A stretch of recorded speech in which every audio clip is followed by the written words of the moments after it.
On va démarrer parce qu'on est sympa par le top, mon cher Julien. Par le top, c'est pour toi. Avec le numéro 5, effectivement, c'est pour moi.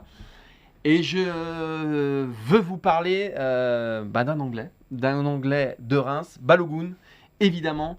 6 buts en 11 matchs cette saison. Encore un prêt réussi par Arsenal, comme Saliba qui s'était épanoui à Saint-Etienne, à Nice ou à Marseille. Balogun, il fait énormément de bien au stade de Reims, qui en profite. Alors avec Ito en début de saison, ils ont piétiné la Ligue 1. Je crois que sur les 4 premières journées, c'était délirant. Ito s'est un peu calmé.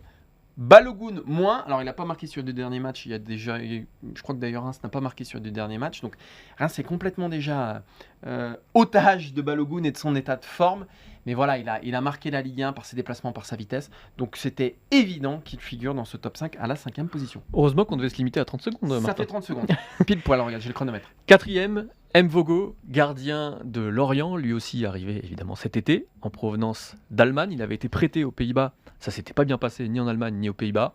Il s'est complètement imposé à Lorient, il est quasiment le premier relanceur du club. Si Lorient est aussi haut en Ligue 1, c'est notamment grâce à lui. Et surtout, il a une qualité que je trouve fantastique, c'est sa relance à la main. Il est capable d'enclencher des actions à la main. Faites-vous un petit medley, vous verrez, il y a des actions qui sont assez impressionnantes à voir. Donc il a toute sa place dans ce top 5. Petit medley d'Mvogo, je pense que quand même les gens ils ont une vie quand même, contrairement à toi Julien.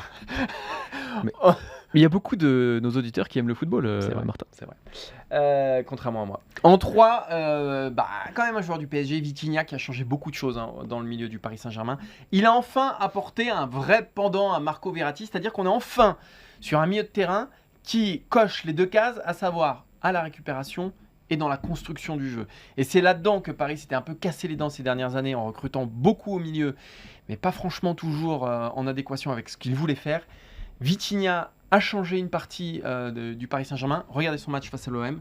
C'était très très très beau à voir, à la récupération, à la relance. Il lui manque juste un tout petit peu parfois de garder à l'esprit la justesse quand il arrive dans les zones dans la surface adverse. Mais sinon, Vitinha, c'est très bien. Numéro 2, Alexis Sanchez, la recrue de l'OM, la recrue phare de l'OM.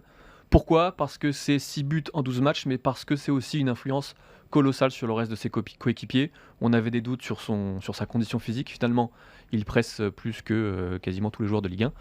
Et puis ça déteint vraiment sur le reste de l'équipe, son importance en Ligue des Champions notamment. S'il n'est pas plus haut, c'est peut-être parce qu'il y a quelques petits échecs. On aurait aimé voir 1 ou 2 buts de plus, notamment.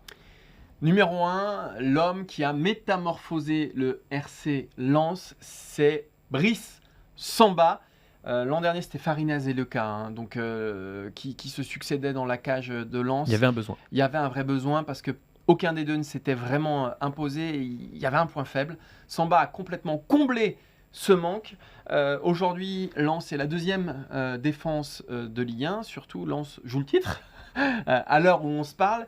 Et elle le doit beaucoup à ce changement-là. C'est-à-dire qu'il y a une colonne vertébrale qui s'est maintenant engagée entre Samba, Fofana, Openda. Et lui, il est extraordinaire dans le but en soi. Donc, c'était évident pour nous de le mettre en numéro 1. Et super relance au pied. On parlait de relance à la main. Exactement. Super relance au pied. Exactement. Flop 5, Martin ? Ouais. On part de la 5e position avec un joueur que tu apprécies, Romain Amouma. Arrivé à Ajaccio cet été, ça s'est pas très bien passé pour Romain Amouma. Il y a eu un but, alors c'était le week-end dernier à Brest, si je dis pas de bêtises. Il y a surtout eu beaucoup d'irrégularités et puis 2 cartons rouges qui plombent complètement son début de saison. Il était arrivé pour apporter de l'expérience, finalement, il pêche un petit peu par inexpérience parfois. En 4e, on a placé un joueur dans lequel on misait beaucoup d'espoir et d'attente. C'est évidemment Corentin Tolisso qui est arrivé du Bayern Munich pour retourner dans son club formateur de l'Olympique Lyonnais et ça se passe pas bien. Soit il est blessé, soit il est trop neutre dans le jeu. Il apporte pas ce que peut apporter par exemple un Alexandre Lacazette. Je pense que c'est le premier déçu.